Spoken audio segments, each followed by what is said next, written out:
চাচা 4 বছর হয়ে গেছে গা। তো গাছপালা লাগাইতে দেয় না এখানে টুকটাক? বাবু এই আমার ঘরটা পরে ওখানে পড়ে গেছে বিজিবি না না বিজিবির হোক ও। আর ওই পাশে খালি ফালি দিয়ে পড়ছে, ওটাও বিজেপির। তাহলে এই অংশটুকু এটা হলো সরকারি খাস, এটা তো সরকারি খাস না, এটা বিজিবি। তাহলে এমন জায়গায় কেন করলো আমার প্রশ্ন। ওই জন্য বন্ধুরা আমরা এবার এসেছি, দেখুন আমার পিছনে রয়েছে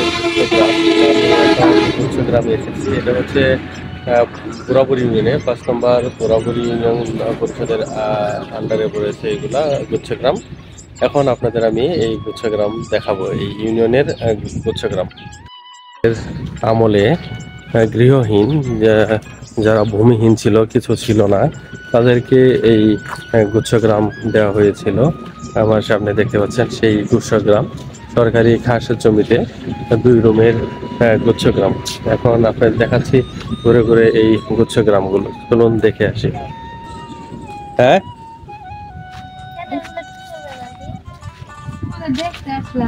ঘুরতে দেখলাম, আমরা কোনোদিন গুচ্ছগ্রাম দেখি নাই, দেখলাম সরকারি তরফ থেকে কি ধরনের দিছে। ওই যে ভেঙে গেছে, ফেটে গেছে। এই যে তোমাদের তোমাদের আব্বা আম্মা কাজে গেছে? কি করে তোমরা, তোমার আব্বা আম্মা কাজ করে? তোমার আব্বা কাজ করে? কি কাজ করে? মিস্ত্রি কাজ করে। এখানে গাছ লাগাও না কেন? সাইড দিয়ে গাছ লাগাইলে তো ছায়া পড়বে। হ্যাঁ না গাছ লাগাও না কেন? হোক সেটা লাগাইতে দেয় না। তাহলে এই গরমের মধ্যে থাকবা কি করে? এটা কোনো কথা? লাগাইতে দেয় না।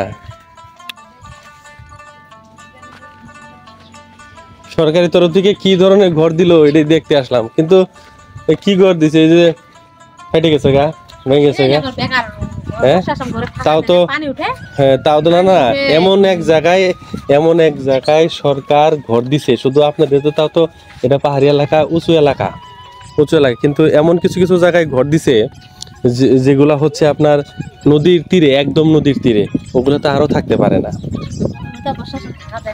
বর্ষার সময় এইরকম এখানে এত উঁচু,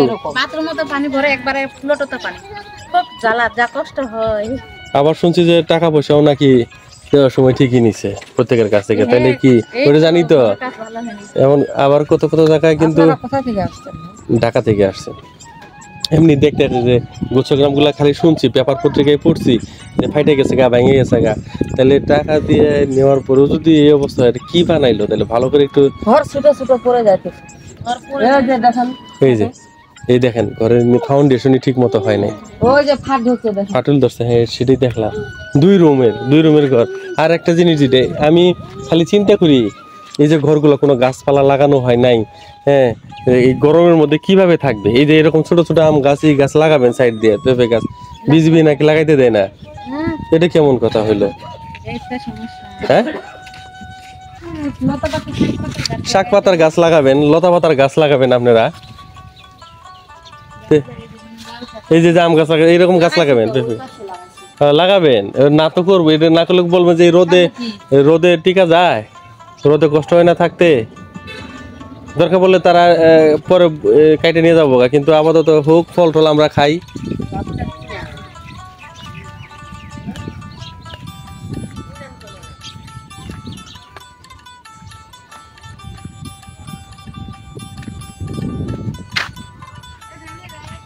গুচ্ছগ্রাম অর্থাৎ একসাথে অনেকগুলা ঘর, 2 রুমের ঘর, সাথে গৃহহীন, গৃহ নাই, অনেক ঘরে লোকজন থাকেন। দেখুন গুচ্ছগ্রাম বলতে যা বোঝায়, আলাদা আলাদা ঘর করা হয়েছে। যদি একসাথে সুন্দর করে ঘর দেওয়া হতো, এইগুলো হচ্ছে বিজিবির আন্ডারে খাসের জমি। ওই পাশেও কিছু ঘর রয়েছে, এই পাশেও ঘর রয়েছে, ওই পাশেও জায়গা রয়েছে, এগুলো বিজিবির জায়গা।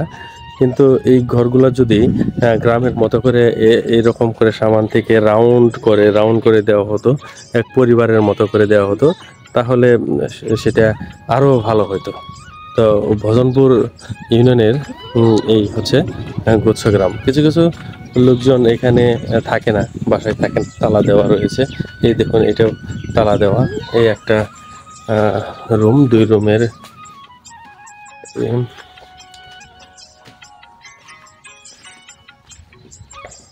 প্রতিটা ঘর 2টা করে ঘর মুখোমুখি করে দেওয়া হয়েছে। প্রতিটা ঘর 2টা মুখোমুখি করে দেওয়া। ছাগল পালন করছে তারা।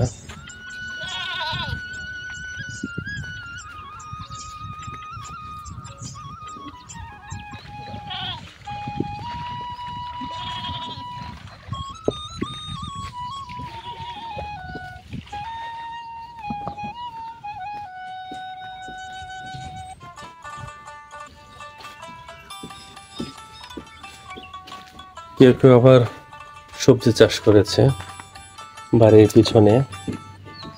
দেখুন এই বাড়ির পিছনের অংশ, তারা বিভিন্ন ধরনের এখানে সবজি চাষ করেছে। আবার এটা হচ্ছে বাড়তি একটা অংশ, তারা করেছে নিজেরাই, রুম করেছে।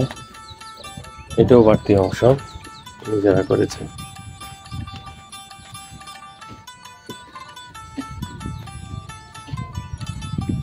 সুন্দর পরিবেশ।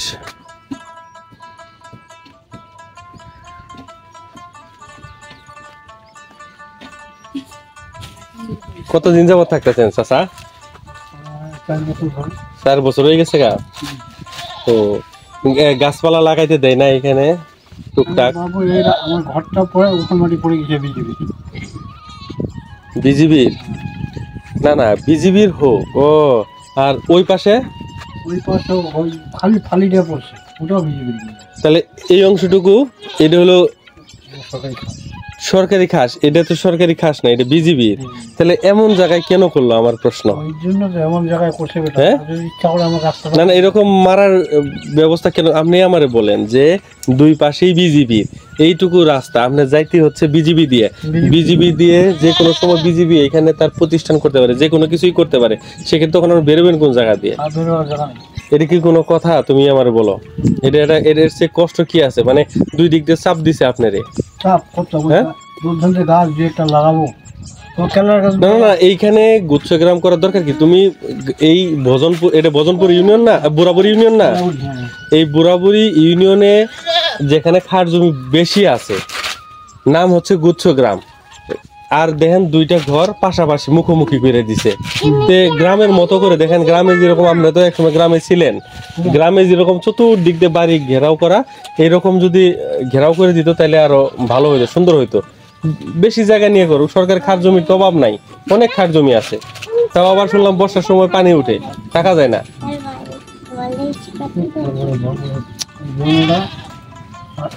পয়সা করে খানা খাই যায়, ঘর লাগলে 2,75,000 টাকা বাজে। দেখছেন? ঘর লাখ 1.5 লাখ খরচ করে। এই তো, এই দেন ফাইটে গেছে, এই যে ফাইটে গেছে, ফাইটে গেছে। রুমগুলো তো ছোট ছোট, বাথরুম কই করছে ভিতরেই? এটা হইলো 2টা রুম, ছোট 2টা রুম। গরমের সময় তো গরমে থাকাই যায় না, কিভাবে সম্ভব? বিদ্যুৎ আছে না? বিদ্যুৎ আছে। গুচ্ছগ্রামগুলো এমন ভাবে তৈরি করা হয়েছে, দেখুন এই পাশে হচ্ছে বিজিবির জায়গা, তাদের সীমানা থেকে ওই পাশে হচ্ছে বিজিবির জায়গা। তাহলে তারা বের হবে কিভাবে? গাছ লাগাবে সেটাও ব্যবস্থা নেই। তাহলে সরকারি প্রকল্পভাবে তৈরি করা এই আশ্রয়ন প্রকল্পগুলো এমন এক জায়গায় খাস জমিতে করার প্রয়োজন ছিল, যাতে আশেপাশে জায়গা থাকে, তারা গাছ লাগাতে পারে। তো ওইটা হলে ভালো, তারা বের হবে এই জায়গা পর্যন্ত নাই। তো এই আশ্রয়ণ প্রকল্পগুলো তৈরি করা হয়েছে, ওই রকম মজবুত করেও তৈরি করা হয়নি। তো এখানে অনেক আশ্রয়ণ প্রকল্প ভেঙেও পড়েছে, আপনারা জানেন, ভজনপুরের গুচ্ছগ্রাম থেকে।